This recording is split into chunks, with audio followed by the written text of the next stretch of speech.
Good morning, good evening, good afternoon. Hello, ladies, and my co-host, Rakaya. As we face another flood disaster in Ghana, I have scheduled, and when I say we, Queen Mother Denuno, I am Nana Afua Adezuwa the First. I'm the Queen Mother of Man Kasim Traditional Area. And I was told they have not heard that much worldwide about the flooding in Ghana.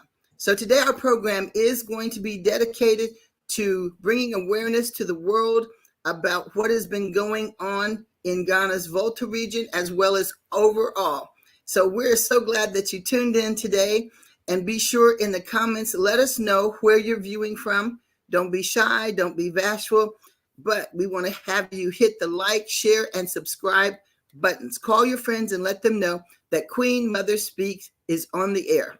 So we have scheduled some local guests and others on the show, but the electricity is very unstable, so we're not sure who from the area will actually be able to come. And I'm pleased to tell you that we have 3 of the guests in our studio back room waiting, so I am very excited. Be prepared to talk about flood disasters, worldwide causes, organizations who provide assistance during disasters, and different type of help. Why helping in national and natural disasters are important.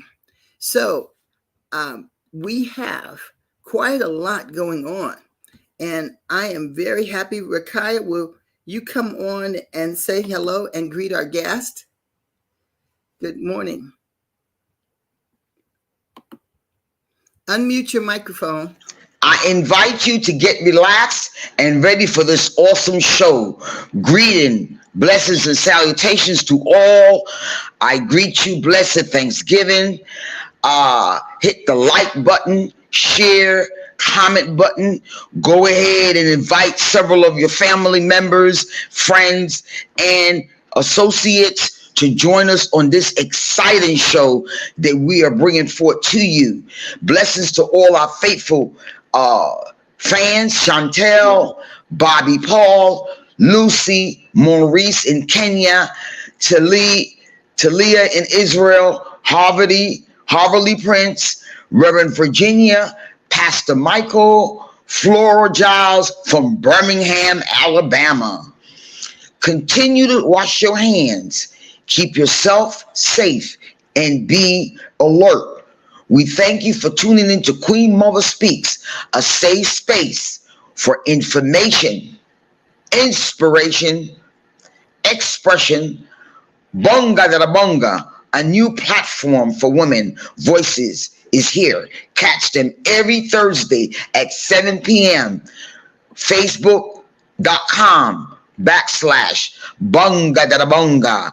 Bonga da bonga means speak, sisters speak. Thank you for tuning in, Honorable Margaret, Toll, Shreya, Rose Mawara, Anju, Jay Umwagi, Parita, Rose Okalo, Maurice Obuyu, and Estelle from Kenya. What is Queen Mother Speaks?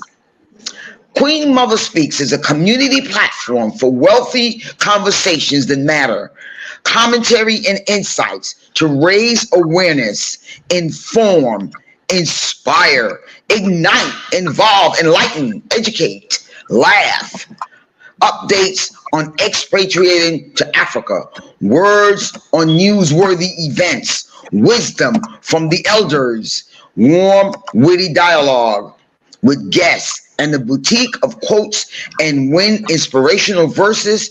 Back to you, Nana. Well, I am very excited because now in the studio we have the host of Queen Mother Speaks, Queen Mother Denuno, and I have some of our guests on the screen. Welcome, welcome, welcome. It's a great day and it's a beautiful day. We are so glad to see all of your shining, happy faces.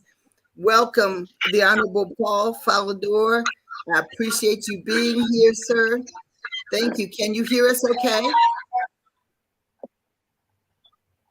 Okay, great. Well, Queen Mother, we're going to go ahead and hand the show back over to you.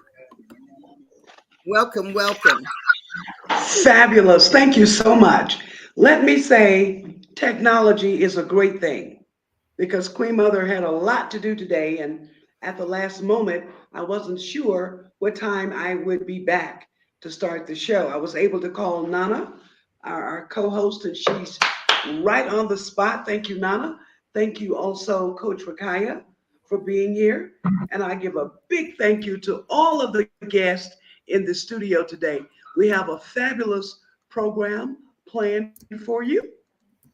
Okay, and we're going to be bringing on our guest in just a moment. If I remember a moment ago, I think I heard Coach Ra telling us what Queen Mother Speaks is. So now Yes. it should be time for our opportunity to breathe. And then after that, I was going to have Florence give us a prayer. I think Florence may be coming into the studio now. Let's see. Okay, I don't see her at the moment. No. But we'd like to thank our viewers who are on from the Volta region. We have Arnold and we have Bimbola Wally that's also on. Blessings and thank you for tuning in. We're excited to have you as tune into Queen Mother Speaks this morning, and particularly the one who is in the region. So we are glad that you have connectivity. Okay, what we're going to do right now is we're going to do our breathing exercise. It was actually during the pandemic that Queen Mother learned a great deal more about breathing through our friends from the Art of Living Institute. And with the Art of Living Institute, we actually learned about all the different ways you can breathe. And so we've actually incorporated breathing into the Queen Mother Speak show because breathing is the breath of life. So right now, I'm going to ask each of you present to join with me in our breathing exercise. And here's how we do it. We breathe in through the nostrils, breathe in to the count of 6. Then you hold to the count of 6. And then you exhale to the count of 10. You with me? Breathe in, count of 6, hold 6, and then exhale very slowly to the count of 10. Here we go. Are you ready? Breathe with me. You may choose to open or close your eyes, whatever feels real good. Here we go. 1.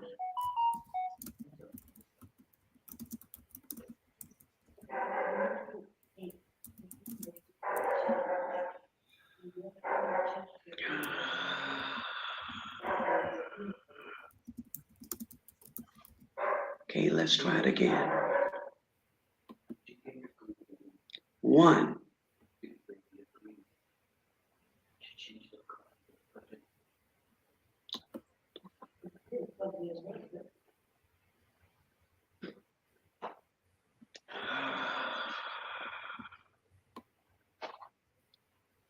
Okay, we're going to do one more breathing. And the dog in the background is saying thank you for tuning in to the Queen Mother Speak show. Let's do our last breath. Let's go.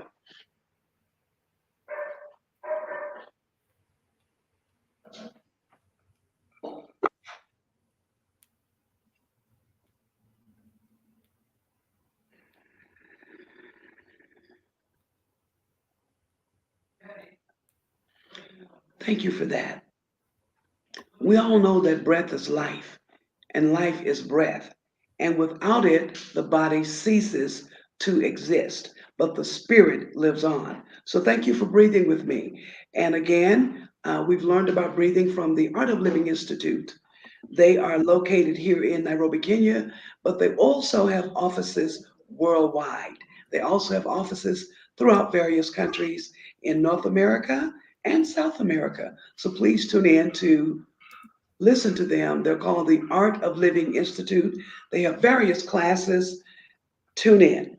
Okay, so this would be the time that we would bring in Evangelist Florence with the prayer. Let's see. Okay, looks like She has not made it to the studio as of yet.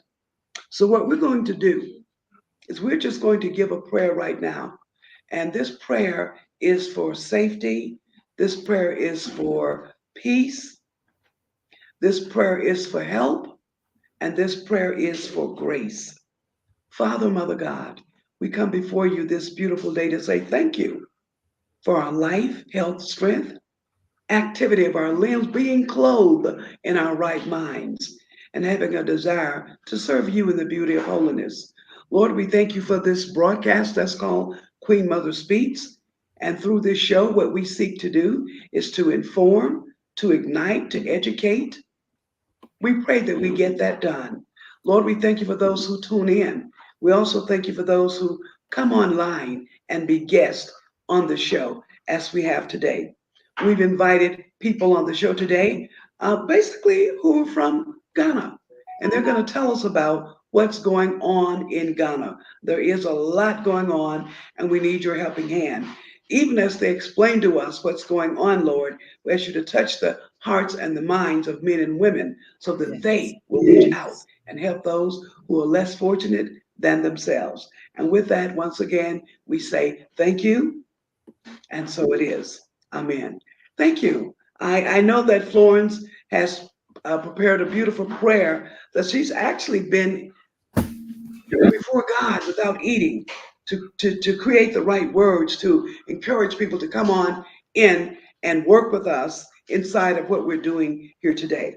Okay, so right now, without further ado, Nana, I don't know, I'm going to bring everybody who's in the studio on into the studio at this time, because what we're having is a conversation about what is going on.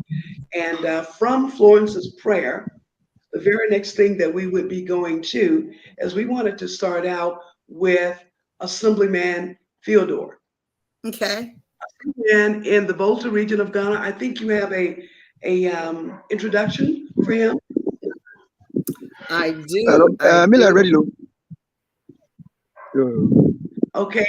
And Assemblyman, is it possible to bring your computer down a little bit so we don't get all of the ceiling? So maybe, are you on phone or PC? I think it's on phone. Oh, okay.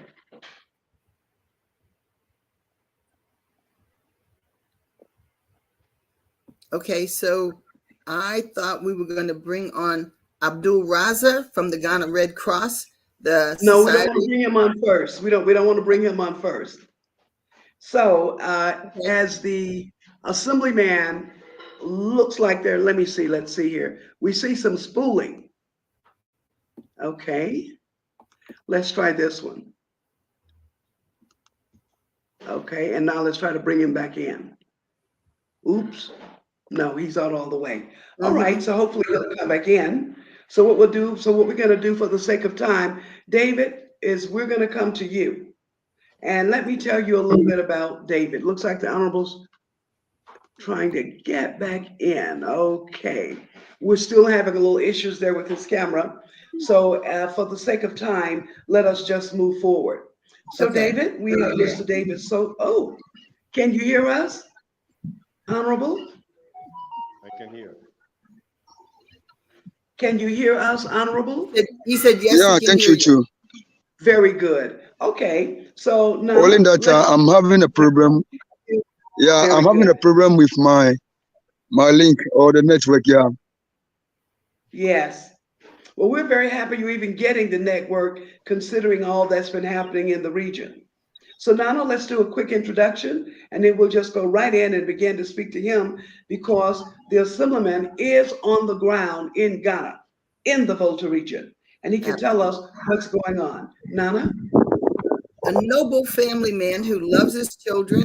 He's going to tell us about his life growing up in Ghana, schooling, aha moments, and what led him to explore a life in politics. We have the Assembly member of the North Electoral Area in the South Tongu District Assembly of the Volta region in Ghana, West Africa, the Honorable Paul Theodore. Yeah, my name is Honorable Paul Theodore. Hello? Yes, we can hear you. Yeah, my name is Paul Fiado. I'm assemblyman for Sogakope North, from Volta Region, South Tongu, precisely Sogakope. We are the affected people or the flood victims of the spillage of the dam. It was so terrible here. First, I thank the Queen Mother for inviting me on this program. So you can see those who are affected, they are here. They are here with me. You can see them.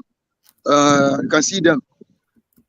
the women, those widows, they are here. You can see all of them. They are here. We are going to have a meeting with them. After the meeting, we see the way forward. So I'll send all their names to you at Kenya, so that we see what you people can do for this our women over here. They are more than 1,000 women. They are here. We are going to have a meeting this afternoon at the Roman Catholic Church. You can see them. All the women there. You can see them over there. That's the woman over there. You can see them. Okay.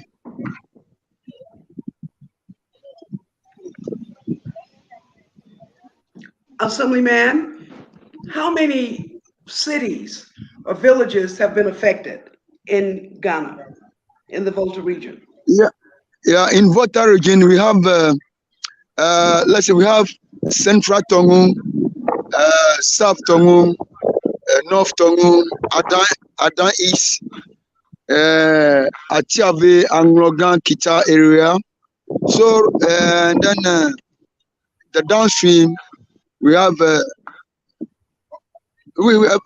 about 11 constituency. 11 constituency, they are affected in Volta region. I see. How many people by now? I know the count that I've gotten through Red Cross, but what count are you having for the number of people who've been affected? We have more than 10,000, let's say more than 20,000 people were affected, because I'm giving you 11 constituencies. So it's more than 20,000 people were affected. But let's say in Sogakope here, South Tongu, we are getting to 5,000 people who are affected. So you can see the women, you can see them. Yes. You can see them. We are going to have a meeting with them. You can see them right now over there. Look at the victims. All men. The men are not included. You can see them on my screen. Mm-hmm. So now I'm getting into the room, to the church, and see what is going on. So you can see all the women. You can see them. We are entering the church. These, the victims. We are having a meeting with them. So you can see them. We are in church. This is a church room. We are going to have a meeting with them over here. So you can see now they are coming. Look at them. These are the victims that affected people that we are having Sogakope, Agokpo. These they are only women. You can see them. They are coming. We are having a meeting with them right now. Okay, so what we're seeing, Assemblyman, is that there are some parts of the Volta region that is still in place. In other words, this church did not get flooded. Is this in Achiavi or is this in Sogakope? Yeah, this Sogakope, Agokpo. That's South Tongu precisely. Sogakope, Agokpo. They are the people. So all of them, they are women. You can see them. They are coming. Yes, all of them, they are here. So you can see all of them. They are affected. The young, the old ladies, all of them, they are affected. You can see them because you are going to have a meeting with them at the Roman Catholic Church over here. So you can see the population over there. all of them, they are affected. So you can see them, all of them.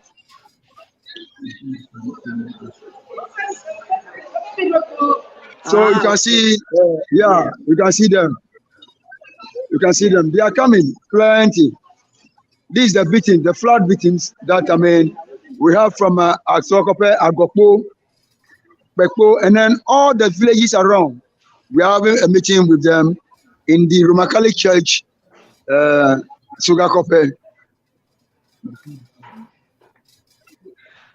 One of the questions that I have for you right now, Honorable, is you've mentioned about, did you say 20,000 people in that particular area? Yeah, I'm in the South Tongu precisely.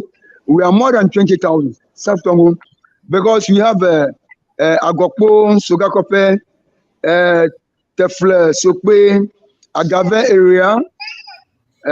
Those areas, they are within South Tongu. Those people all flood within, they are within South Tongu. Sogakope, Agokpo, Fevie, Sokpe, Tefle, Hume, Agave area. So, but this one, they are from Sogakope and then Agokpo. These are people who are having meeting with them today. Very good, very good. So now, the last count that I received was more like 55,000 altogether, but that's taking into consideration not only just the Sogakope area region, but also other areas. And I don't know, the 55 number was from last week. I don't know what it is as of this week. Yeah, because the problem is the NADBO people, they just go there, they give you people some figure. Those figures, they are not the true figure they are telling us. We, the assembly members, we are on the floor. We assembly members, we are on the floor. So the figure that we gave you people is a rare figure. Is a rare figure. I'm telling you, South Tongu, we are more than 20,000. South Tongu alone, we are more than 20,000. I mean, you can see Sogakope, Agokpo, Fevie. You can see the population over here. I mean, more people are coming. You can see the population. More people, they are coming here. So, Queen Mother, can I ask them what help they have received? Yeah, please do. And of course, we do have Red Cross to talk about what they specifically have done. Okay, yes, go right ahead. Go ahead, sir. Yeah, let's say, for now, we have some small release from Ghana Gas, TV3, Onia TV, and some other TV station. They give us some release item. That's why I'm appealing to you to help us so that we also, around this area, we can get something to cool down their hearts, so that they know, because some of them now they are homeless. All their buildings have collapsed. It's so very, very bad. That's why we are having this meeting here, so that we see the real picture. Yes. What they have went through. That's why we are having this meeting here today. Yes. So, has there been any makeshift housing or tents provided to your area, sir? Temporary. I'm gonna say for now, they are staying with their relatives. Most of them are staying with their relatives. Okay.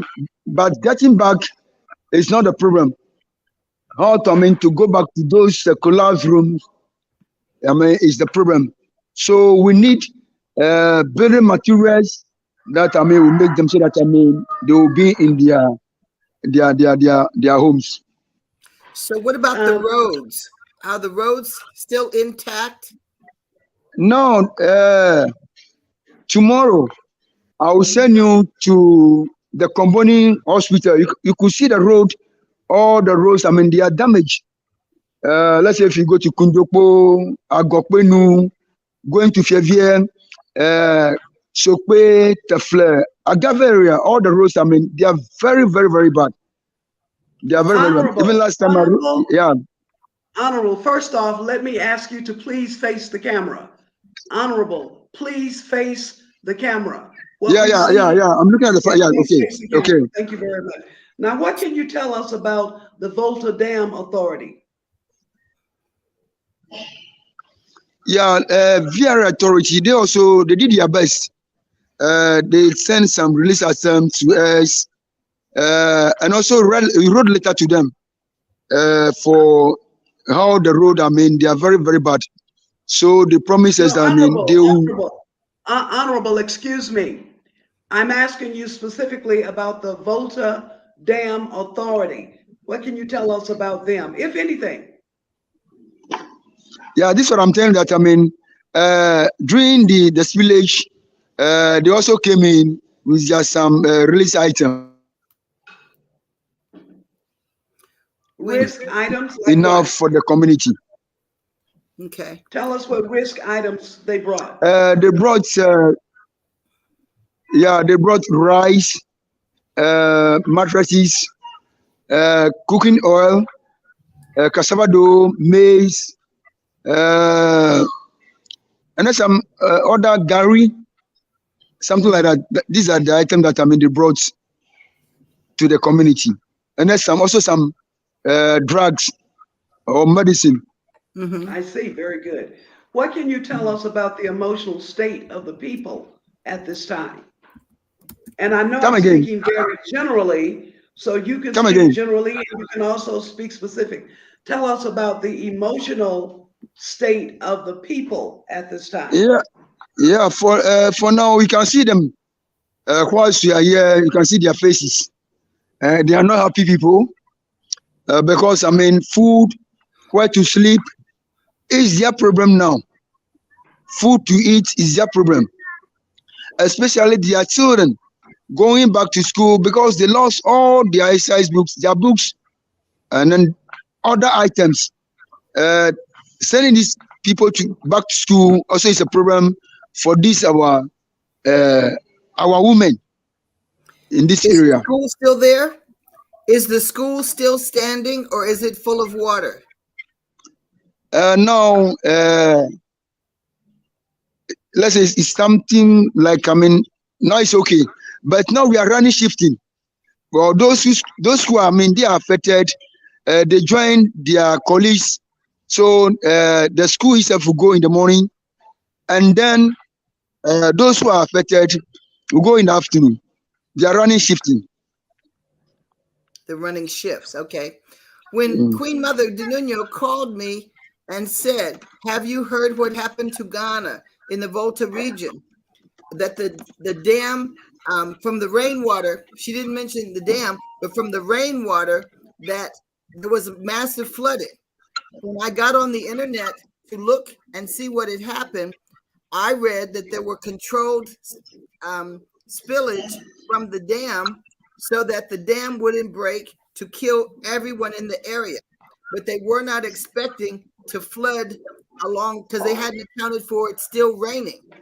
And because it was still raining, that it flooded more than the dam authorities expected, and that it flooded the houses to the rooftop. So I wanted to tell our viewing audience about this dam. The Volta Dam is on the Volta River in the southeast region of Ghana. And it is over 124 meters tall and 660 meters long, and the structure holds back the waters of Lake Volta. It is the largest man-made lake in the world. I hear the rooster. I love to hear them crow. When they're saying good morning. Yeah. Good morning. How are you? I have a question. Good morning, America. Good morning, Kenya. Yeah. I have a question. In Ghana, it's good afternoon here. Yes. So, Rakaya, you said you have a question? I would like to know, aside from the Red Cross and whatever other organizations are available, what is the Ghana government doing for the people? I need to know what is the government, what assistance or support systems have they offered to the people? Immediately the thing happened, they set up a commission. They sat down, but for now, we didn't hear anything from them. For now, we didn't hear anything from the government. So we are waiting to hear something from them. I have heard that they will be coming to look at the area. So are you telling me that they have not come out to give a note, a report, a letter of sympathy, compassion? They have not given the people something of hope and faith? There's no place to send a letter because the people have been displaced and are staying with relatives. So there is no place to mail a letter because the people have been moved and are scattered from their homes and usual places. So I do think there needs to be a list of where the people have gone so that they can reach out to the people. Are you saying there's a language barrier? No, not a language barrier. The people of the affected flooded areas, they have been moved. They were rescued by boat and they were taken out of the flooded areas and are staying with their relatives. But the government may not know where to find the people because they may be compiling lists, but for now, the people are scattered, staying in temporary shelters with family. There's probably some we'll hear about the Red Cross has put in temporary structures, but for the most part, Rakaya, the people are staying with relatives and no one knows exactly where everyone is staying or how to reach them. But don't they have a national television system, a communication system? Rakaya, what you're not understanding is they've had a flood. Electricity is off. It's not there. There's no electricity. Houses are underwater. Okay. So a lot of those things are not possible at this time, but they can travel to the area, as some of them have done. We're gonna bring in Abdul from the Red Cross, but before we go to Abdul, we wanted All right, thank you very much, Queen. I've been waiting for this opportunity. Thank you very much for the opportunity. Okay, My name is Abdul Razak. Okay, thank you for that. Thank you, whoever that was, for turning that up. I wanted to bring David Sosa, who is the chairman of the Association in Kenya. But Queen, do y'all want me to introduce David Sosa? Yes, please introduce David. Okay, may I introduce David Sosa? David Sosa is the group chairman of TradeX Africa, consultant and CEO of Golf Options. KLTD has been involved in the golfing industry since 1980s, equally involved in several noteworthy projects, among them Where did Rakaya go? Okay. in Kenya, Thika Greens, Grasset, Windsor Golf and Country Club, Mutaiga Golf Club redesigning, Jumeirah Golf Estates, Dubai in concept development, revamped and maintenance protocol. He's a director of the Pan-African Mineral Resources Ltd, a committee member of the Charles Farrar Foundation of Kenya. He has wealth of experience in time management during construction. He has been very instrumental in construction of several schools, sports facilities. He's an expert in landscaping classes in construction and maintenance, and he's a director of Exquisite Landscape. David Sosa, welcome to Queen Mother Speaks. Thank you for coming.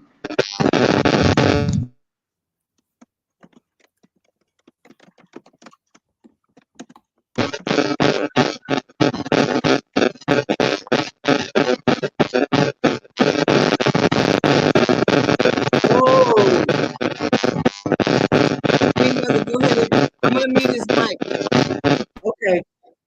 muted his mic. We're wanting David to be on and speaking now, but what we're getting is a lot of static from his end.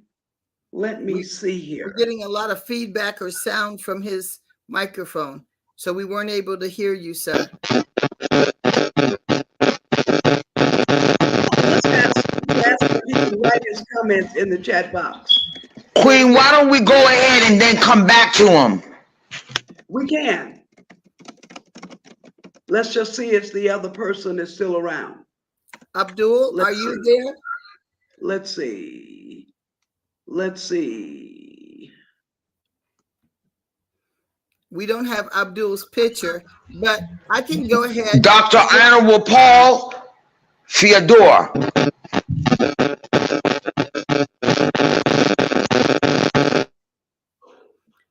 I'm going to go ahead and give the report. Abdul has now come in. Go ahead, Nana. Okay. Let me go ahead and discuss the death of Rosalind Carter. She is the former First Lady. She died the other day, and President Jimmy Carter is my 8th cousin. So she was a mental health activist, a humanitarian, and at 96 years old, she was brought home and passed peacefully at her house. She worked tirelessly on behalf of mental health reform and professionalized the role of the president's spouse. She died Sunday at the age of 96 at her home. So many people had asked me a lot of questions, but the Carters had 4 children, sons John, also known as Jack, 76, James, aka Chip, 73, Donnell, Jeff, age 71, and daughter Amy, she's 56. They shared nearly a dozen grandchildren and even more great-grandchildren. President Jimmy Carter is at home currently in hospice. So one of the things that was so interesting to me is that Jimmy Carter's mother delivered Rosalind. So President Carter has known her since the day she was born. They were next door neighbors. So Mrs. Carter, her husband since the day she was born. When Mrs. Carter's mother, Lillian, helped deliver her and then brought her son over, then he was 3 years old, to meet the next door neighbor. So as you all know, the world will be mourning the death of a loved one because she has done many, many things, particularly for women and the role of equal rights and Planned Parenthood and economic development and equal rights for women. She worked tirelessly and she will be missed. So at this point, we would like to take you all to Abdul Razik. He is here in the studio, and let's bring everybody back in for a moment. Yes. Here we go. And let's see, I'm going to add, there we go, one more. Let's see if I can get him in. Got him. Okay. Dash, go ahead. Okay, very well. Well, here's what we're going to say about this wonderful gentleman who we have on the screen with us now.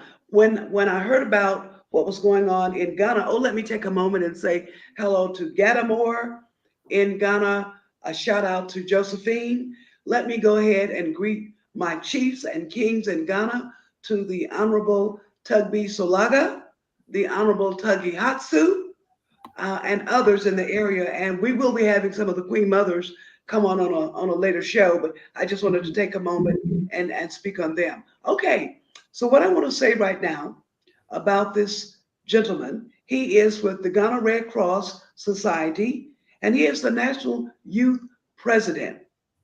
I came to know him when the flooding started in Ghana, and I received a call from Gadamore, and I reached out to Red Cross Kenya, who immediately put me in touch with Red Cross Ghana. And the person I got to meet is a young man in the studio today. He is known to be a self-motivated young person. He's diligent and hardworking with good interpersonal and communication skills. He conforms to rules and regulations, and he's always ready to face new challenging tasks. He has done a lot with climate change. He is a climate change enthusiast, and a humanitarian volunteer. He'll let us know how long he's been volunteering with Red Cross, and I'm sure some other things that he's done. But ladies and gentlemen, he is the youth advocacy and humanitarian, and he does a lot of work in Ghana. And I met him once again when I reached out for Red Cross Ghana. Ladies and gentlemen, we have been on the phone day and night. There's not been a time that I called that he didn't take my call. There's not been a time that I called that he didn't send back a message. He has been on it with me, lockstep, hand in hand, every single day since we learned of the disaster of the floods in Ghana. Mr. Abdul, please come forward and speak to us. All right. Thank you very much, Queen Mother. Thank you for your kind words. I'm grateful. Thank you, guest, for the opportunity given to me once again. My name is Abdulrazak, as Queen said, the National Youth President, Ghana Red Cross Society. Before I proceed, let me say some few shout out to my Secretary General of Ghana Red Cross Society, Mr. Gayoni Solomon, and also Kwame Jima, the President of Ghana Red Cross Society himself. And also a big shout out to the disaster team that are in the field day in and day out, that are taking data and that are responding to emergencies that are coming up. Thank you. Now, Red Cross Society is the largest humanitarian service provider in Ghana and in the world as large. Red Cross Society, we operate under 7 fundamental principles. That is humanity. That's the first one, Red Cross Society. The second one is independence. We don't get influence. We work alone. Neutrality. We don't want to take sides. Impartiality, voluntary service, universality, and unity. That is what the 7 fundamental principles that Red Cross operates under. So in doing that, when there's flooding or this disaster coming up, Red Cross have these trained volunteers that are using good technology devices that they goes into the field and they record data and they give us accurate data based on that. So when we are giving data out, because of the principles that we operate under, it's not influenced by anything. It's not influenced by politics because we don't do politics. Great. So we have, when the flooding occurred, we recorded about 26,000 households affected in Volta Region, 26,000 households affected. And we have close to 55,000 and then they stand up. And we need to figure because there are still some places that we haven't reached out to. So we have 55,000 people and we have 26,000 households that are affected by the Volta Region flood. Going forward, what we do first when the flooding occurs, we first responded, and then we have something in Red Cross we call drift. That is disaster response. We are always ready to respond when disasters occur, and then we reach out, not solving it completely, but we try to be with the people and then get them something small whilst we look for other funds to reach out to. Great. So we reach out first, and we give family tents a shelter kit. That's our first response. But as I'm talking with you now, we have our second response that we are going on the field, which is going to be a 4-month project that will be in Volta Region. And we have about 12,000 households that we are going to be, 12,000 people that is going to be, being undertaken by this project, the second response, 12,000 people. And out of this 12,000, that is 2,000 households. 2,000 households, that is our second response. So I was surprised when the Honorable Assemblyman did not mention anything like Red Cross, but it's fine because we've been in the field. We've have engagement with chiefs. We've have engagement with MPs, members of Parliament, and all those things. So, Honorable Assemblyman, when you are coming again, you have to mention us because we have been in the field. And currently, as we're speaking, like I said, we have disaster team that is there, collecting data with Kobo Collect and a mobile phone application that they use to pick coordinates. It picks coordinates, so there's no way the figures can be influenced. Thank you. So this second project, this second response, that we are doing to cut across a lot of relief assistance that will be given out. But like I said, we have 26,000 households, and then we are only reaching out to 2,000 households. So you can do the mathematics, and you know that we haven't even crossed half of the people that are affected. Because when we are operating on grounds, even though we have to communicate to the community leadership, and then the traditional authority. But one thing that we do too is that we don't really consult them before we're doing our work. Why? Because we are not influenced, because of our fundamental principles. We don't want to get influenced. When you are passing through somewhere, they'll be like, go and assist these people, go and assist them. So we don't want to do that. We get into, because we have our volunteers that cut across everywhere. We have regional offices that cut across everywhere. So we go directly into without being influenced by political or traditional leadership. Good. So the second response, we have items, we have a lot of package that we are giving to this 2,000 households, and this was done based on need assessments that that we conducted in the on grounds. And then for the needs assessment, we realized that I'm going to mention this, and then those are the things that we will be giving out from now till February. From now till February next year, we'll be on the fold and we'll be helping these people. We are going to be giving this 2,000 households. We are going to be giving them for the whole community. We'll be doing health information where we have volunteers going about educating the people on the health and all these things. We have a wash program that will be going on, water, sanitation, and the hygiene that will be going on in the Volta region. We have and then all this that we'll be doing, we are gender sensitive, so we'll be including all genders. We are picking up all genders, and then the disability too is one of our major priority, because we receive funds from IFRC, and then IFRC is always one of their major issues, gender. And then we have shelter kits. We are going to give, we've already given some, but we are going to be giving your family shelter kits again, and then 75 family tents, 75 family tents. And in all of this, they are going to be cutting across the 2,000 households that will be reaching out. We'll be giving them those relief items.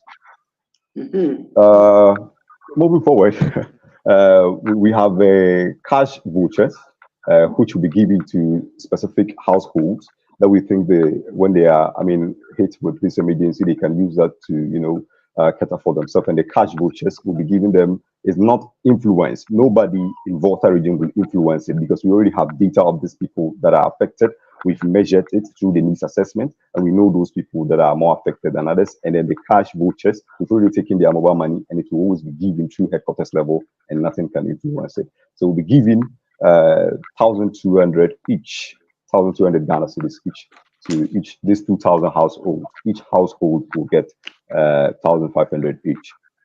And then we have people too, because of the flood, people have moved to live with other relatives. So when it happens like that, we are going to measure if you're like family. Excuse me, please, Abdul, if I may. I just want to go back. Hello. And talk a little bit more, right. If I may. I just want to go back and talk a little bit more about the thing we're just talking about now, which in fact is the voucher. I want Dave to be sure that he's hearing that. I don't know if he's still in the studio, but what Abdul is telling us now, that one of the things that Red Cross is now making available to the people in the Volta region is a cash voucher. Now, a lot of you have been asking me for money. Mama, please send money, send money, send money. So what Red Cross is saying to you is they will be having some cash vouchers available for the people in the Volta region. Yes, Rakaya. Yes, Coach. Brother Abdul, thank you so much for your very informative information. However, the last time we spoke, I remember you saying 50,000 plus people were affected. And throughout your presentation, I've only been hearing about 2,000. That leaves 48,000 plus that we're not able to connect with. So question one, what are we doing about that moving forward? And question two, has any other of the African countries reached out to assist the Upper Volta region in Accra, Ghana? I need to know that. I think everyone wants to know. Thank you so much. Yes, can you come again, please? I don't know, get the questions well. If you can repeat that, please. Okay, so what she said, Abdul, is she only heard that 2,000 people have been helped. She's asking about the other 48,000. So she's asking, what have we done for the rest of them? I know you've been laying it out, but do say it again. Say it again. What are the strategies that are being implemented, if any, to assist or reach the other 48,000 people plus? Because that's a rough number, right? What are we doing going forward to try to connect with the remainder of the affected people in the upper Volta region? I don't know whether it's my earpiece. Queen, when you're talking, I can hear you, but when she's talking, I cannot hear clearly. I don't know whether it's my end or what. What she is saying is the statistics are telling us about 55,000 people are affected in the Volta region. But so far, she's only heard about 2,000 that have been helped. So tell her some of the other initiatives we've had. For example, Red Cross was on the ground from the get-go with tents. And next week, we'll show you some of those tents that Red Cross have put up throughout the Volta region. The other 48,000. So in other words, there's different people in different areas. So she's trying to hear from you. And I think I heard you say, she's trying to hear from you, other than you talked about 2,000, you talked about 12,000. She didn't get all of that. All right. Thank you very much. If I hear you correctly, this 2,000 households, the 2,000 is for the household. Our second response, if you hear me correctly, I said we are reaching out to 2,000 households. This 2,000 meaning we have 12,000 people that we have to respond to. So the rest of the people that we haven't responded to, that is why we have initiatives like Queen Mother Fund, where we are going to be soliciting funds to reach out to the rest of the people. And also our doors are open for other sponsorship. I think I sent some pictures, shared some pictures with Queen Mother the last time of some organizations that are donating. Some, the Rotary Club donated 200,000 Ghana cedis, and then the Stanbic Bank too donated 100,000 Ghana cedis. So these are other supports that are coming on board that we are trying to use that one to reach out to the rest of people that we haven't reached out to. So because of the trust that people have in us, that institutions have in us, the government is having a branch. Sorry, let me add this. The government is having NADMO, and then the responsibility of NADMO is to respond to disaster issues. It's the responsibility of NADMO. NADMO is like the government branch that deals with disaster issues. But just like Assembleman Raito said, NADMO, according to Assembleman, hasn't responded yet. So, could you explain what NAMBO is? What is NAMBO? Is that an acronym? What is the name? Yes, so NADMO, just like Assembleman Raito said, is a governmental agency. Like they are with the government. If government is to respond to disaster, government channel all the funds through NADMO. That is, they respond to disasters and all that. If government is to support disaster, they'll pass it through NADMO. They will help. But as Assembleman rightly said, NADMO hasn't really responded. And we, Red Cross, we don't really look at who should do the work. As far as the disaster, we try to reach out for support and try to help the people, because our major factor is humanity. We want to always alleviate human suffering and all that. So that is why Red Cross is there. And other organizations that are in the country that knows Red Cross is trustworthy, they're also coming on board to help. But like I said, all these helps that are coming in, all this assistance is not enough.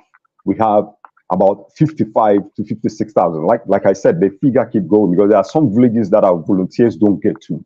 The flood have affected people that our volunteers don't get to. And even because of politics, sorry to say that, but some of the volunteers are not allowed to enter some territories because of some political game. You know, this politics can enter into anywhere. So I will not touch that more because Ghana Red Cross Society is independent and neutral, impartial. So what we do is we go to the ground and we try to reach as much as possible where our strength can take us. So we are appealing to all. Red Cross is a humanitarian service and we are all volunteers. I'm the National Youth President. I'm not paid to do this work. We are volunteering. And then one way you can volunteer is to donate, help us relieve these people from this disaster. You can pass that through Queen Mother Fund, Red Cross Queen Mother Fund, and help us let's alleviate this suffering. Because there are a lot of people that are going through a lot that you might not see, because of politics or one way or one thing or the other that we don't want to discuss here.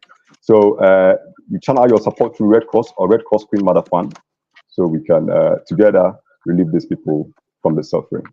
Thank you. So if you have any questions, Yes, you thank can you. raise them. Thank you so much for that, Abdul. So here's what people have to know. Yes, Red Cross is a global organization. Yes, there is Red Cross in Ghana and there's Red Cross in Kenya. But the way money get to people and help is through your donation. Yes. And we do have the Red Cross Queen Mother Fund. Nana's going to put it on the screen in just a moment.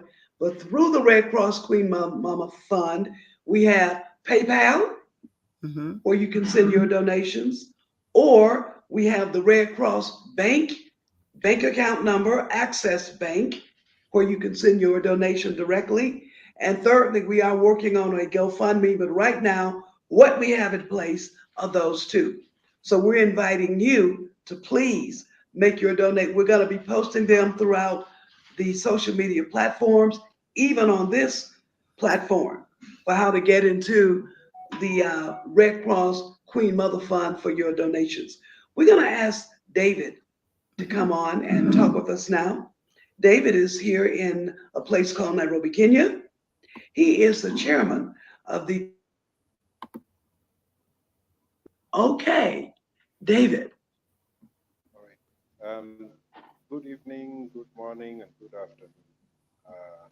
Everybody. Green is frozen at the moment. Not mine. He's on live. Okay, I hear him now. Problem with the network, but I'm sure you can hear me. Can you hear me? Now we can hear you better. Yes, we hear you better. All right. All right. Thank you very much. I'm really grateful and gratified that Queen Mother invited me to this platform today. I'm really honored and very thankful. I'm a Ghanaian born in Kenya. I grew up in Kenya. My parents were born in Sope, and you know, I've visited quite a few times, but I've never seen a tragedy like this one. This is an extreme bad situation, and I wanted to ask, since we do have a politician, we have an assembly in this chat, I would like to ask, what is the government doing, or what is he doing as a politician to push or pressure the government to do something to avert this kind of tragedy? It is very important that I know this thing happened about 40 years ago, same place, and a lot of people were displaced. And periodically, a lot has happened, but not to this magnitude. This is a very serious tragedy because it has reached proportions that are unimaginable. So I'd like to ask, what are the politicians, other than what we in the private sector and other sectors are trying to do? I would like to ask, what pressure is being put to the government to ensure that the lives of Ghanaians are safe, and also what pressure is being put on the government to make sure that nothing like this happens again. And again, there's another question: what preparedness is the government? What measures is the government going to put in place to mitigate such situations in the future? These are very important questions to answer. These are very important things that must be done to avert such a tragedy. Such a tragedy. The magnitude is just high. Thank you for the question, Dave. Unfortunately, let's see if that's him coming back in. It is. Unfortunately, the assemblyman was hosting a meeting with women, so he was only on the show for a little while, and he said he might come back in later, but he is not with us right now. So we've taken down that question. We will ask him, and once we get a response, we will post it on our platforms and certainly over to you, so we'll know. But Abdul, can you answer any of that in terms of what the Yes, Kenyan government?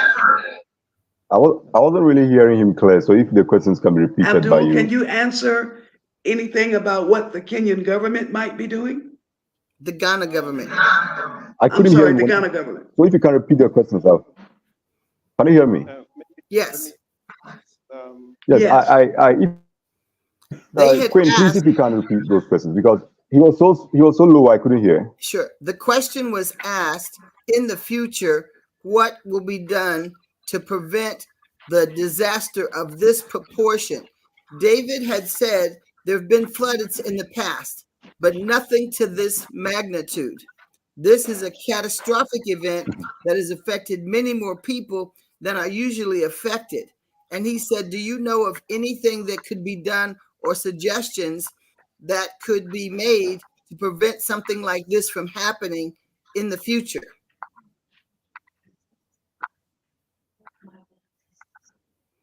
Yes, part of Red Cross response, thank you. I'm going to answer based on a Red Cross perspective, not the government, because Abdul? trust me, I'm not in the capacity to. Can you hear me? Can you Hello? answer? He's If you answering. know, if the government, huh? Yes. No. He's answering Hello? in terms of the Red Cross. Can you? No, I know Can you he's hear doing me, it for please? I know what he does for Red Cross. But David asked the Can you hear question, me? does he know anything about the government? We were directing that question to the assemblyman, the politician, but he is not on at this time. I don't believe that Abdul, in the position that he is, in terms of being of service to the people of the Upper Volta, would be able to really answer that question. Because when you're... But why not? He may have read something in the newspaper. Hello, can you hear me? We're putting them in a very sticky situation. We're putting them in a very compromising situation. We can hear you. Answer. Yes, we can just like she said. Consider that yes, a compromising. I don't consider it compromising. If he can't answer, he would just say no comment. Queen, Abdul. Queen, I can only answer with Red Cross. Like I can only answer for coming from Red Cross, but I cannot answer from the government of Ghana perspective because, like I told you, we are not. Let me say once again that we operate under 7 principles. We don't want to be influenced. So I would not say anything regarding the government. If the assemblyman was here, he should have been because he's a government representative. He can talk about that. So I'm not in a position to. Thank you very much. Yeah. Thank you very much. The question was for the politician, but he is not on. I have seen some articles in the news about what the Ghana government is doing, but I wanted to leave it to the people in Ghana, in particular, the politician with government, to answer that one for us. I will not quote what I have read in the news. We will leave that question for another day. No problem. No problem. I was very happy to hear of David's background in construction because part of the issue has to do with building codes. It has to do with road and infrastructure issues with Ghana. And sometimes when people travel and see other methods of building roads, construction of housing, and things like that, they can take those ideas and bring them back to where they are from. And I know when I was there in Ghana, David and Abdul, I was a queen mother in Mankasim. I was installed in Ghana in 2015. And there was a contract for the roads to be repaired in Mankasim. But each morning when I would go down and they would walk me through the village so that I could see this area that I was becoming a queen mother of, we would have to jump across open sewage and be splashed by big trucks and taxis that were traveling in the morning. And the school children, when I went to visit the school and take school books, many of them were splashed with the red mud because they're puddles, and or if it had rained, then they were being splashed. So I had decided get rid of the big potholes will prevent the splashing. So when they told me there was a contract for the roads, I said, how long ago was the contract done? They said 1 year ago. I said, and there's been no roads, fixing any roads? They said no. So I went down to the block man. He was maybe 5 doors down, Rakaya. And I asked him, I said, give me your broken up rocks, give me your sand, and then give me some other gravel. And then I had a wheelbarrow, and here I am doing like this. He said, Madame, wait, no. He said, this young man, the boy will take it for you. So then they bring these wheelbarrows of stuff. I bought 15 American dollars worth of gravel, rocks, and sand. And I put on some red pants. And then I jump out in the street, put my hand up, and stop the traffic. I threw the big rocks down. I threw the gravel down. I threw the sand down. And then I left it piled up like this. Then we jump out the road. And then the big trucks would run it over and compact it down till it was level. And of course, they're honking their horns at me and everything. But when they got back that evening, I had done a 2-block radius on the way to the school and right there in front of where I stayed and fixed the roads. And they're going, but the men were saying, Madame, there is a contract for the roads. I said, I'm getting splashed every day. I'm going to be here 3 months. I'm going to be soaking wet. We don't have to wait. If there's a contract, they can fix all of the Man Kasim roads. But for today, these children and I will not be splashed, and I won't have to jump in to open sewage. I will be able to stand here, and by the end, when they rode back by, and then they realized something was different because it was tearing up the chassis, the oil pans of the taxis, and the cars and trucks. So then we were getting lots of chemicals and fumes from the leakage. So all the time, it doesn't have to be a government solution. The people themselves can prepare because they know the rainy season's coming. They know the rainy season's coming. Nobody can predict how bad a storm is going to be. Nobody can predict if that dam is going to hold.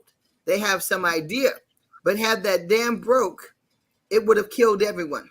Because the dam, what was interesting is they were saying the Lake Volta Reservoir covers 1/3 of Ghana's land area, 8,502 kilometers.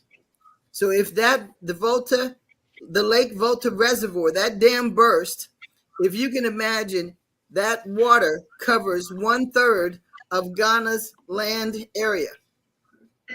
It would have not been 50,000 displaced. It would have been more than 50,000 deaths. So sometimes difficult decisions have to be made, and there's no easy solution. They did not, just like here in America, when we had in New Orleans the flooding, the Army Corps of Engineers decided to let some of the water go. They did not anticipate flooding and killing many people here. In Ghana, the people didn't die, but yes, they were horribly displaced. Yes. That dam and reservoir definitely has to be tested on a regular basis. It has to be reinforced regularly. And the roads have to be made with something different. So then when they do have the rainy season and the power, when I was there every evening at 6 p.m., we lost power where I lived at in Man Kasim. Now, in some of the other larger cities, people have generators, they have personal generators, but our hospital in Man Kasim, and they have had flooding in Man Kasim and other areas. Takardi has had flooding and many of the other areas, but not to the extent of the Volta region. So I would like to ask Abdul, is the Red Cross working in any of the other areas in Ghana that have experienced flooding? Could you hear the question, Abdul? No, can you repeat that again, please? Yes.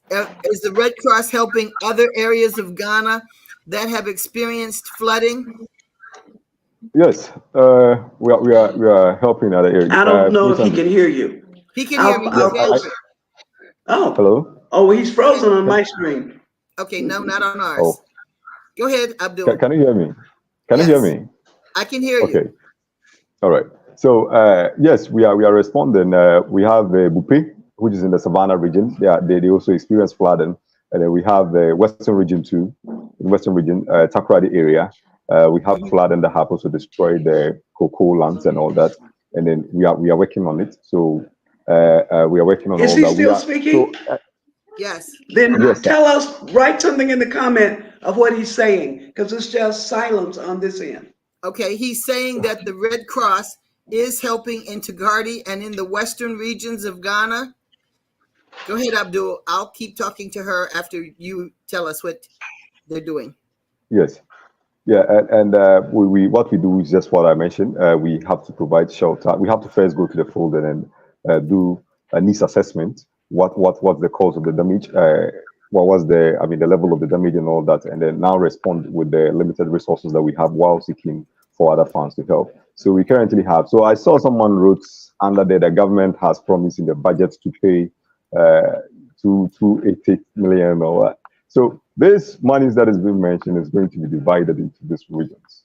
So and then even I like I said, I don't want to go much into it, but this is a promise, and then who knows when it's going to be realized. So we should try as much as possible, all of us, to just respond. What can we do? We can use our network to try and then reach out, support, donate. Let's help them. So that's what we can do now. We can't wait for promises to come. The damage has already been caused. Volta region, as we are speaking now, there are people that are home, they don't have uniforms to go to school. It's happening there. Bupe's flood happens before Volta region. The Savannah region only happens before. We are still working on that, and then we have to move in and go to Volta region to work on it. So we need urgent support. We need support urgently. So we can't be waiting for government to promise and then come, and who knows? It's political, and we know politics is everywhere. When the government is helping, the government comes from a political party, and definitely we can't promise that it's going to be, fair and all that. So we should try and then help. Let's help alleviate these people from the suffering. And then also, let me just add this quickly. I think one of the questions was asked, what are we going to do going forward? What are we going to do to prepare these people? Red Cross, when we respond to this, in Upper West region, when it happens there, currently we are there, we are advising the people as how to build their houses and where to build their houses. We have volunteers down there that are working on it. So we have the response during the disaster, and then we go when everything is ended. We have to go and then offer advices as to where they build their houses, where they farm, so that when the next disaster is being, we don't pray for it, but when it happens, so the people wouldn't be affected. So Volta region's case is not exceptional. And then last year is because of I don't want to say it, but let me just put it straight. It's because of the political influence that Ghana Red Cross couldn't get, because NADMO is always kind of it's always like kind of in a competition with Ghana Red Cross and all those. But because NADMO is under government, it's always a bit political. And then before you realize some of the things that they do, it's not always fair and all that. But we are doing our best. We have challenges, but we are doing our best to elevate. And then we call for everyone's support. It's a volunteer service. It's a humanitarian service. So we are calling on all and sundry to help us by donating, by using your network to help us. Thank you. Yes, and he did say that they are volunteers and are not paid. So consider even donating to the Red Cross workers. Consider giving them water if they're there working in your region. Consider feeding them, because the workers, they're human beings like you are. They get tired, and when you hear the numbers, there are 1,000 people meeting with the honorable gentleman today, and imagine how you feel after talking to 1,000 people and listening to their needs. So Queen Mother Nuno, he was saying that the Red Cross is assessing the need in the Western region and in other areas that have been affected. And that's the first thing you have to do. And Abdul, I was telling someone that we wanted to talk with people to find out what do they need. Now, we know they've lost everything, but it helps, as Queen Mother was saying, with their mental state of mind, if you ask them, what do you want? We know we can just send all kinds of stuff, but that may not be what you want. If we just send American food, right? That may not be what they want.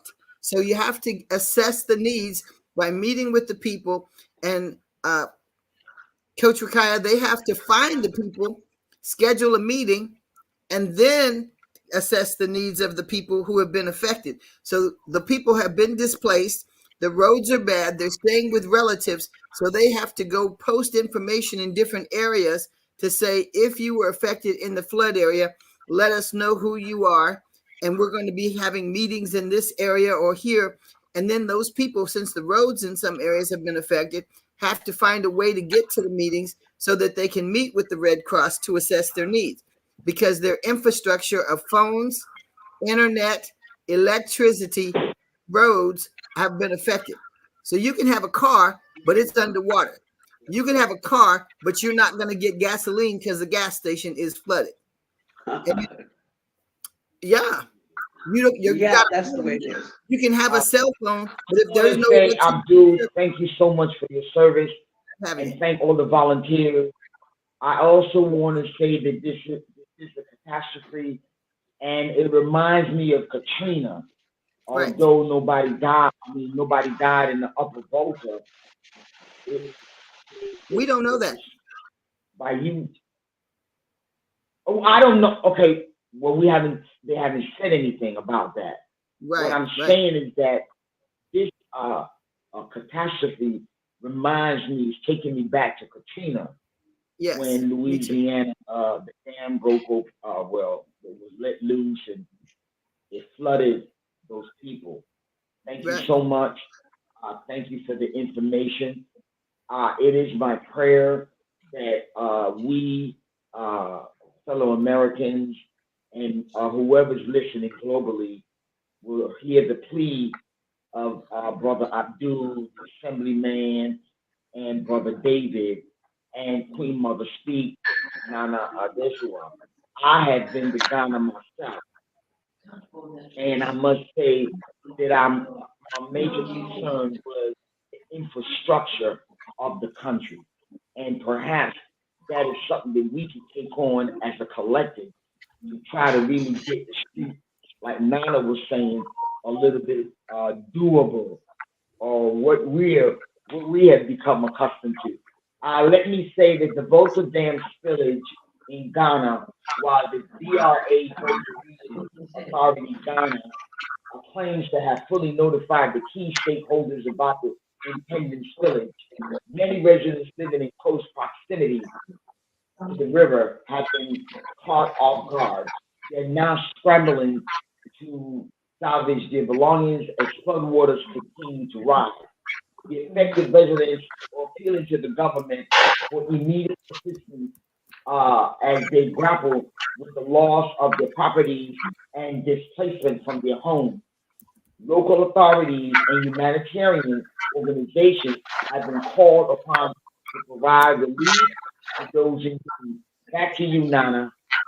Yeah, we have just put a message on the screen, and they asked, when is the Red Cross bringing the Volta region relief items? And the answer to that is they're already on the ground in the Volta region, and this is exactly what I was talking about, Rakaya. So one of our viewers wrote in, how can the Red Cross and other agencies bring relief? We need these items now. So I typed back to him, how can the Red Cross and other agencies find you? Because he doesn't know that the Red Cross has already provided items and is in that region working. See what I mean, Queen Coach Rakaya and Abdul? I think they're unable to communicate. You know what I'm saying? We can't get to everybody. We can't get to certain areas. And so in their desperation, perhaps they may feel abandoned. Well, they have to let organizations know where to find them. He has to tell us where is he staying. So I'm going to put that in the chat. Abdul, how can people notify the Red Cross of where they're staying? Is there a list someplace of affected people? Yes, it's not a question that Red Cross should bring items that needed now and all that. Red Cross has already responding.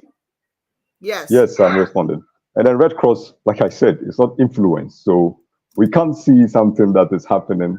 And then the people in the village are more affected more. And we are sending it to the towns or the people that are having that are not, because we did needs assessment.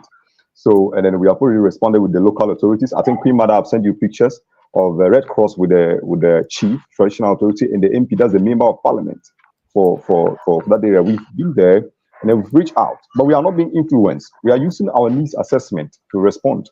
So Red Cross will find you because we have volunteers there. So if your case is really so much, because we are giving through the needs assessment. If your case is serious, we respond to you first. That's how we do it. So you should. I said we'll be there from now till February. So if you are not being contacted yet, we will get to you. Red Cross will get to you because the volunteers will come around. They'll take your data and all that. So if your case is, because we are talking about 26,000 households. We are talking about 50,000+ people, and then we can't reach to all of them. And we have what we have. The really items we have to give out is not even up to half the people. It's not up to half the people, and we can't reach out to anybody. So we are going now to you. So if your case is serious, we'll reach to you. We have 4 months to do the people are in the field, so they'll get to you. Okay. So Arnold, if you are listening to me, we'll get to you or your people because we are doing this assessment. Thank you. Yes. So Arnold, I have an idea. Go ahead. Go ahead, Rakaya. What if the Red Cross got some of us as volunteers to send us to the Upper Volta? What if they paid to send us over to help Ghana? Is that possible? Can I don't get it clear. Can you help me? He's asking, could the Red Cross send American people over to Ghana to assist them if there's a lack of volunteers to assist the people? Yes, it's possible. We have exchange program. Yes, it's possible. Highly possible. It is. The only issue is that Red Cross will not be, if you are willing, it's voluntary service. You are going to be using your own resources to fly to Ghana and all those things. So if you are willing, because it's voluntary service, Red Cross, if you are willing to help, you can come on board and help. We have that happening. We have currently 3 volunteers. They are from Netherlands. They are here. They are in the field. They are doing the work on the field. So yes, it's possible. Rakaya, let me go ahead and add to what Abdul said. He said there are currently volunteers there from the Netherlands, about 30 people who have volunteered to come and assist. He said, so they have a very good international volunteer program. So one of the things American people can do to help is to learn the language, because there's a language barrier, and you have to understand that you're going to not have, fabulous hotel accommodations, the best of foods. So you need to be of good health, sound mind, like people, and willing to work long hours there on the ground. And since there's not transportation and no roads, you have to be prepared to walk door to door. There's no transportation. So you're going to be walking door to door in mud. So you have to bring, boots, right? You can't bring high heels. I walk 8 miles 3-4 times a week. I can walk. Okay, absolutely. So just get they need people. If you're speaking English and they don't speak English, they're going to be extremely frustrating to sit and try to talk to you. And they're interpreters. For some reason, we can't hear Queen Mother, so I'm going to try. Okay, no, I muted my mic because the chickens and the dogs are talking to each other. Okay. Yeah, but what I want to say Queen Mother, is that once you become a Red Cross volunteer, they will thoroughly train you in what you need to do to be of assistance on the ground. Right. You can be a volunteer. You can also become a member. Becoming a member of the Red Cross is a little bit more involved. Yeah. You're a little bit more committed, like our friend, Brother Abdul is. So a lot of the people in the Volta region who are asking the questions, how, when, where, I want to see you jump in and figure out a way to become a volunteer and help. Right. Call the Red Cross, find out where they are, learn what communities they're going to, and become a part of it. Because as he has stated, they will be on the ground from now till February. Yes. And the first responders are going to be tired. So they need reinforcements. Here in America, when we have hurricanes in South Carolina, they had to have certified people who had been trained and certified by the Red Cross in order to have supplies shipped to your area. Then you have to meet the requirements to have storage for their supplies, because they don't want to send their supplies and they're stolen or sold. So you have to go through extensive training, and they have to come and inspect where the goods and services, blankets, food, water is going to be stored and kept. So some of those facilities in one community here in America, they have. I recall during Katrina that the students, the HBCU students, just took it upon themselves and went down to Louisiana and just started clearing out some of the houses and doing whatever it took to help the people. It doesn't. What is the HBCU students? Please explain what that is. Students from the historically black colleges and universities. Yeah, the HBCU students are students from all of the historically black colleges and universities in the United States of America and the Virgin Islands.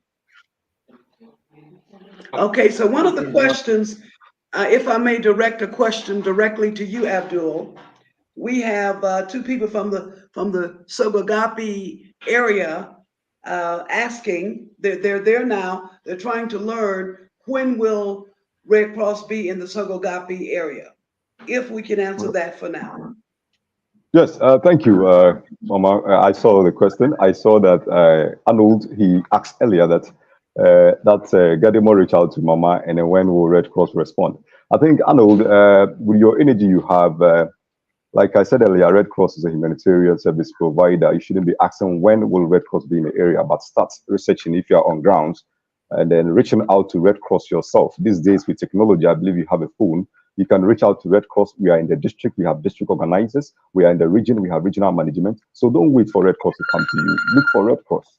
And then I can put my number on the chat box right now, so you can reach out to me so we discuss it and all that. So when a disaster happens, you don't wait for support. You get up, you search for other means of surviving. You reach out to the people.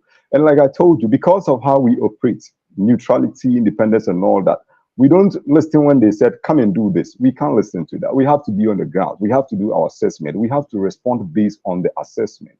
So wherever you are, if you know that you have been affected, Red Cross will get to you. So stay calm. And if you want to volunteer with us, to reach out. We have a district organizer, or you reach out to the regional manager. They'll and you help Red Cross, because Red Cross is not a one-man job. It's a voluntary service. And if you have free time, if you know you have intrinsic motivation, if you have extrinsic motivation, you can't do Red Cross, because you will not be getting what you want. They are not paid. So if you have the passion. He said he was going to put his phone number on the screen, Dash. Okay, great. Yes. I'll put my number on the chat box. So volunteers in the Sogakope area up in just a moment. We have run over the 6 o'clock hour. In fact, we are 1 minute from 6:30, but I thought this conversation was important enough to let it roll. Yes. And but we will be ending shortly in about 5 to 10 minutes. Okay. And so to the people in the Sogakope area, and especially to Gadamore, reach out to Red Cross, and we're going to give you a number as well. So what you have to understand is we cannot do this without you. We need people on the ground in Ghana to volunteer and help in the way that they can, but we also need your donations from everywhere in the world that you will send them from. Okay? We definitely need your help. And again, funds coming through, like you state what your needs are. I'm very pleased, and I thank Gadamore for sending us information on people in the area and what they have decided that they need. Red Cross will do what Red Cross can do, but we need you. We need you. And we need you. Yes. Allow me to read the ways that they can donate. Donation via bank account, Access Bank. The name of the bank Please is do. Access Bank. Thank you. Account number is 0410-107-19403. Do I need to say that again, Nana? 0410-107-119-403. The name of the account is Ghana Red Cross TEC account. Bank name is Access Bank. Bank router number is 281001. Repeat, bank router number is 281001. Note down the bank account details provided, including the account name, account number. Visit your bank's website or local branch and initiate a bank transfer using the provided information. Enter the donation amount on any required reference or code during the transfer process. Confirm the transfer, and retain any transaction confirmation or receipt provided by your bank. We are presently working on a GoFundMe account in process. I want everyone to know, because of our energetic, enthusiastic, non-stopping posting of all of the details that has happened to the Upper Delta region, that Red Cross in America, Ghana said they would not give any cash. Kenya said, no, we don't do that. And I want you to know that because of Queen Mother Speaks and other forces behind the scenes, American Red Cross decided that, yes, as of December 1st, that they would be given cash vouchers to the Upper Volta region. I want to give you some hope and faith, and despite of the appearance of the situation, I want you to hold on, be patient. Hold on, be patient. Hold on. Keep the faith and keep hope alive. For at the end of the tunnel, like my granny used to say, there is some light. Peace and blessings. Brother Abdul, I love you already. I must meet you. And Assemblyman, thank you. And Brother David, thank you so much. And I hope that we all can team up and create some solutions towards the prevention of this disaster. Thank you so much. Well, the solutions we're talking about right now, the solution is called DONATE. Once again, the solution is called, say it with me, DONATE. Donate. Can we do it again? Donate. The Donate. solution is donation. Brother Abdul, do they need any clothes? Do we need to send clothes? Yes. If you can send clothes, it's fine. We receive that and we respect that. Yes, and it will help. Yeah. Go ahead and throughout the week, we'll continue to put information on our social media pages, Facebook, Instagram, Twitter, where donations can be sent to the Ghana Red Cross, because they need everything. No donation is too small. We appreciate your prayers. We appreciate your funds. We appreciate clothes, whatever you can organize from your community and send. I had somebody tell me that the Red Cross has super high overhead, and sometimes the affected people do not receive the funds. But as you've heard today, he's a volunteer worker. He's not taking payments from the Red Cross. They volunteer, and so are people from around the world that are there on the ground. And he told us to consider getting training and coming and volunteering, because they will be there till February 2024. Yes. So very good. Once again, we want to thank you for tuning in to the Queen Mother Speak Show, as Nana has stated, we will be posting on our sites information on how you and you and you can donate. This is Queen Mother Speaks every Wednesday, every week, live at 5 p.m. Kenya time, 2 p.m. Ghana time, 9 a.m. New York time, 6 a.m. California time, oh my God, 4 a.m. Hawaii time. And yes, we have viewers tuning in from 4 a.m. from Hawaii. Thank you for tuning in. This is Queen Mother. Any last words? We love you. All right, then we'll do our kiss. I just wanted to see Thank you. any words. Thank We'll you. end the way we always do. We're going to blow Thank out you. kisses. I would like to thank our listeners for taking their time out. Thank you. We love you. We appreciate you. God bless you. Yes. And we thank God for each and every one of you. Peace and blessings. Blessings given to all. Be safe and eat in proportion. Please do not overeat. Thank you. So Abdul, join us in this kiss to let people know we take our left hand, we blow a kiss. We take our right hand and blow a kiss, then both hands and blow a kiss. Because we're sending love throughout the world. And if you're alone today watching our show, we want you to know that you're loved. You're not alone. So write us, tell us, share, like, and subscribe. Share the program. We want to hear from you. So Queen Mother, let's go. Left hand. Right hand. And both hands. Thank you. Thank you. Thank you. We see you next week. Have a great day. Thanksgiving. Thanksgiving. Happy Thanksgiving.